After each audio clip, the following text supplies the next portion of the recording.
Hello everyone, welcome to my channel Glimpse of Education. আজি আমি discuss কৰিম class 10 অৰ chapter 5 অৰ exercise 5.2 question number 3.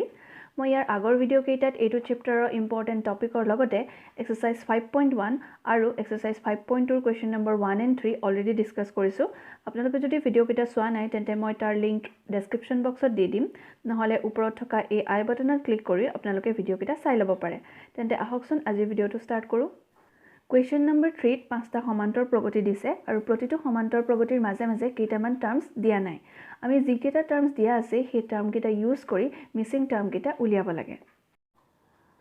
So question number 3 আটাইকেইটা কোৱেশ্চনে আমি nth টাৰ্মৰ যেটো formula an = a +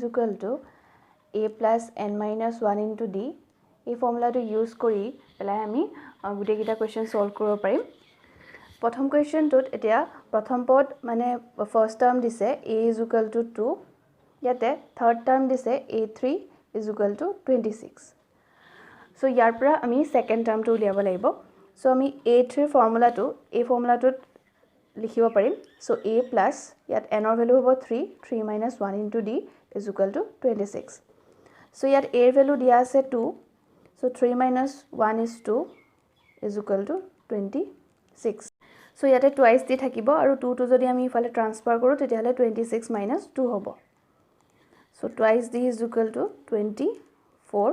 implies d = এটো 2 টো ইয়াত মাল্টিপ্লাই হৈ আছে, ইফালে হলে ডিভাইড হ'ব 24 / 2, therefore d = 12। সো ইয়াতে আমি a আৰু d ৰ ভ্যালু পালো। So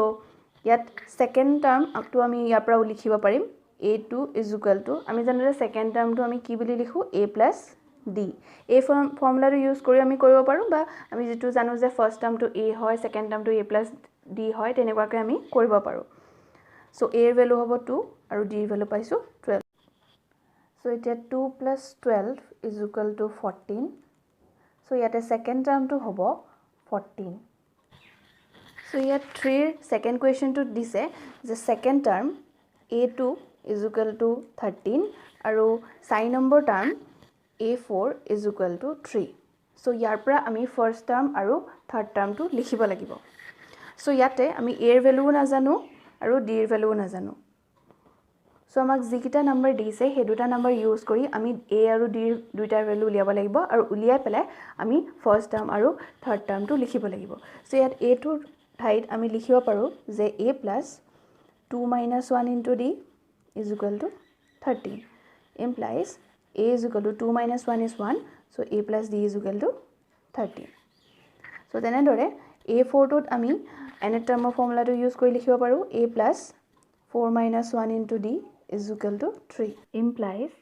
a + 4 - 1 is 3, d = 3। So এতিয়া ইকুৱেশন 1 আৰু ইকুৱেশন 2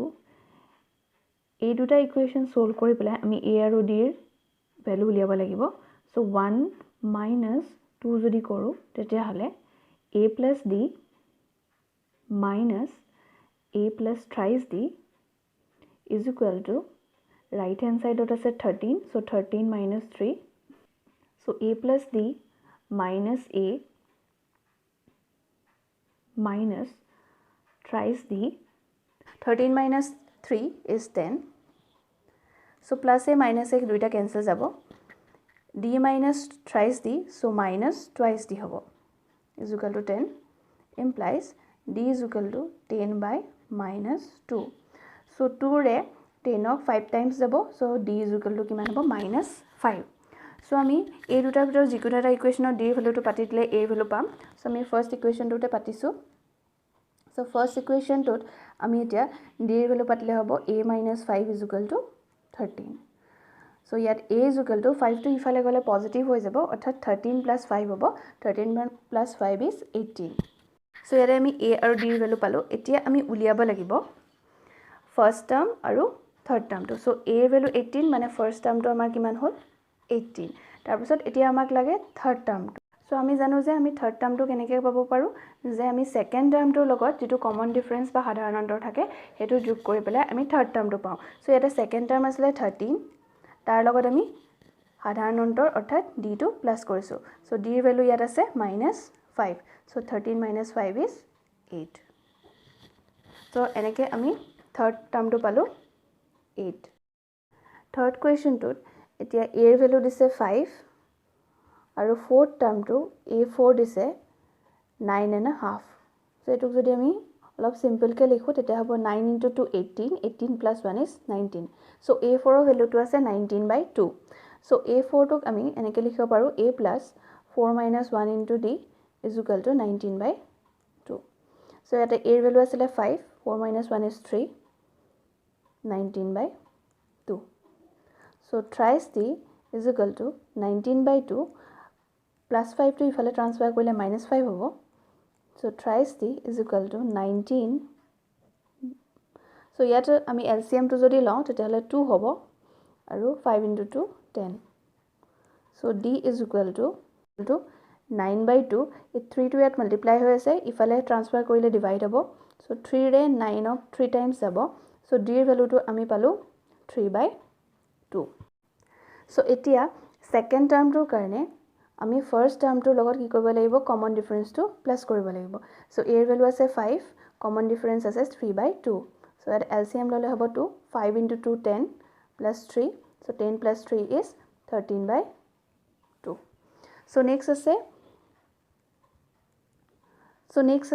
third term to so third term to আমি কেনেকৈ পাব পাৰো যে second term to লগত আমি যদি common difference to plus কৰো তেতিয়া আমি third term to পাম so second term to আমি পালো 13/2 common difference পালো 3/2 so ইয়াত LCM হ'ব 2 13 plus 3 is 16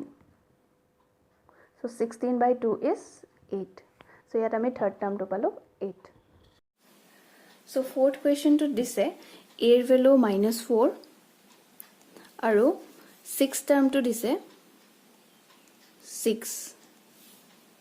সো ইয়াতে আমি a6 ৰ ঠাইত লিখিব পাৰো a plus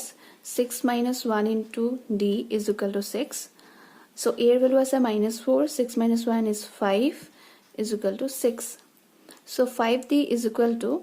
-4 to ইফালে গলে +4 হ'ব so 6 plus 4 is 10 so d is equal to 10 of 5 এৰ আমি ডিভাইড কৰিব লাগিব so d ৰ ভ্যালু হ'ব 2 so আমি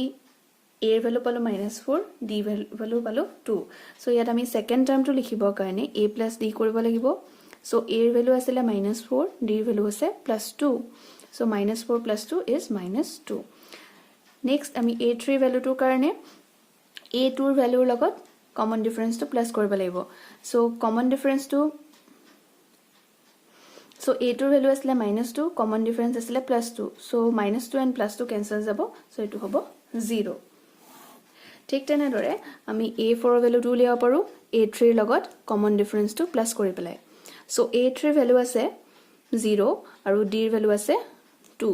so a4 হ'ব 2 লাষ্ট আমি a5 ৰ ভ্যালুটো কেনেকৈ উলিয়াব পাৰিম প্ৰিভিয়াস টাৰ্মটোৰ লগত কমন ডিফাৰেন্সটো প্লাস কৰি পেলাই so প্ৰিভিয়াস টাৰ্ম আছে a4 so a4 ৰ ভ্যালু আছে 2 আৰু কমন ডিফাৰেন্স আছে 2 so 2 plus 2 is 4 so ইয়াতে আমি a2 ৰ ভ্যালু পালো -2 a3 ৰ ভ্যালু পালো 0 a4 ৰ ভ্যালু পালো 2 আৰু a5 ৰ ভ্যালু পালো 4 question number 3 last question টোত আছে a2 ৰ ভ্যালু 38 আৰু a6 ৰ ভ্যালু -22 so a2 ৰ জায়গাত আমি লিখিব পাৰিম a plus 2 minus 1 into d is equal to 38 implies a plus d is equal to 38 so a6 ৰ জায়গাত আমি লিখিব পাৰিম a plus 6 minus 1 into d is equal to -22 so implies a plus 6 minus 1 is 5 so a plus 5d is equal to -22 so এই দুটা ইকুৱেশ্যনৰ পৰা আমি a আৰু d ৰ ভ্যালুটো উলিয়াব লাগিব so আমি ইকুৱেশ্যন 1 ৰ পৰা ইকুৱেশ্যন 2 টো মাইনাস কৰিম so a plus d minus ইয়াৰ লেফট হ্যান্ড সাইডটো মাইনাস কৰিম -a minus 5d so ইয়াৰ ৰাইট হ্যান্ড সাইডত হ'ব 38 minus -22 so plus a minus a cancel যাব d minus 5d minus 4d so 38 plus 22 হ'ব so 38 plus 22 হলে 60 হ'ব এটো so d ৰ ভ্যালু হ'ব 60 divided by -4 that is d ৰ ভ্যালুটো হ'ব -15 সো যিকোনো এটা ইকুৱেশ্যনতে আমি d ভ্যালুটো পাতি দিলে a ভ্যালুটো পাম সো ফাৰ্স্ট ইকুৱেশ্যনটোতে পাতিছো so a plus d value আছে -15 is equal to 38 so a is equal to 38 plus 15 53 so a এর ভ্যালু পালো আমি 53 d এর ভ্যালু পালো -15 so next আমি a3 ভ্যালু উলিয়াব লাগিব so a3 ভ্যালু উলিয়াবৰ কাৰণে আমি আগৰ টাৰ্মটোৰ লগত d প্লাস কৰিম so a2 ৰ ভ্যালু আছিল 38 so d এৰ ভ্যালু আছিল -15 so আমি এটো মাইনাস কৰিলে পাম so next a4 ৰ ভ্যালু উলিয়াবৰ কাৰণে আমি a3 ৰ লগত d প্লাস কৰিম so a3 ৰ ভ্যালু আছিল 23 so মাইনাস কৰিলে হ'ব 8 next a5 ৰ ভ্যালু কাৰণে আমি a4 ৰ লগত d2 প্লাস কৰিম a4 ৰ ভ্যালু আছিল 8 so মাইনাস কৰিলে হ'ব -7 so এনেদৰে আমি a3 ভ্যালু পালো 23 a4 ৰ ভ্যালু পালো 8 and a5 ৰ ভ্যালু পালো -7 ভিডিওটো চোৱাৰ বাবে ধন্যবাদ বাকি থকা টপিকবোৰ মই মোৰ নেক্সট ভিডিও ডিসকাস কৰিম ভিডিওটো চাই যদি ভাল পালে দেন লাইক কৰিব শেয়াৰ কৰিব আৰু সাবস্ক্ৰাইব কৰিব আপোনালোকৰ সাজেশনছ আৰু কোৱেৰিজবোৰ কমেন্ট বা মেইল কৰি জনাব পাৰে থ্যাংক ইউ